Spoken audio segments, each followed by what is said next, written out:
Hello everyone, and welcome to this episode review of Star Wars The Bad Batch's third episode, Replacements.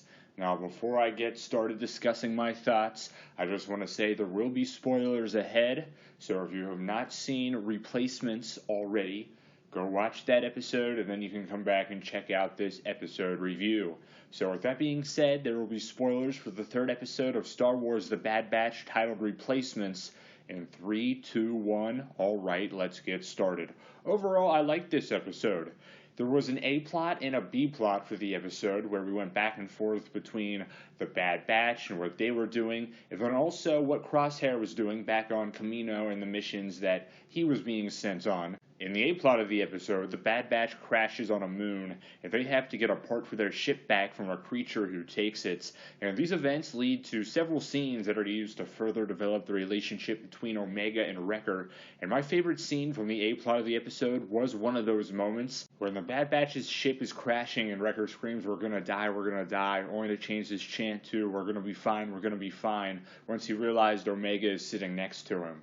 I was a little bit surprised that we saw the relationship between Wrecker and Omega developed, because I thought that Wrecker was a pretty one-dimensional character, but I'm glad to see that this episode is proving me wrong. The episode also pairs Hunter and Omega together again to retrieve the ship part, and I think this is the relationship that the series is focusing on the most.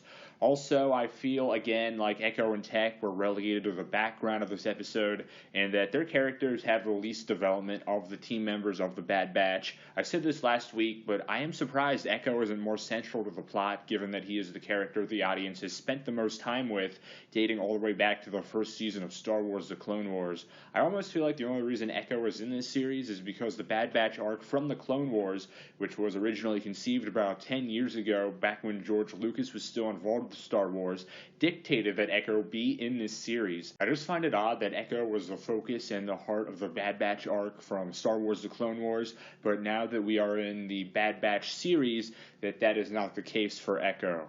Getting into the B plot of the episode with Crosshair, that was my favorite part of the episode.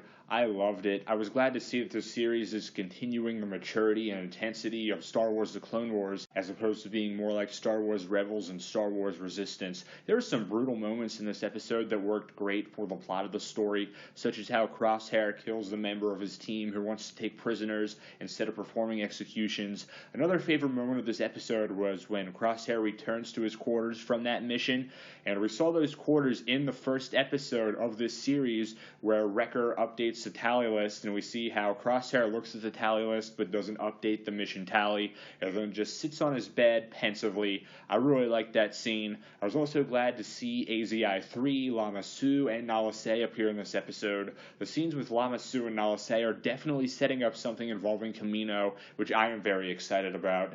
As for the next episode, I'm not too sure where the Bad Batch will be headed. I was expecting Rex to be in this episode, so perhaps he will be in episode 4, but who really knows? Well, thank you so much for tuning in to this episode review of Star Wars The Bad Batch's third episode titled Replacements.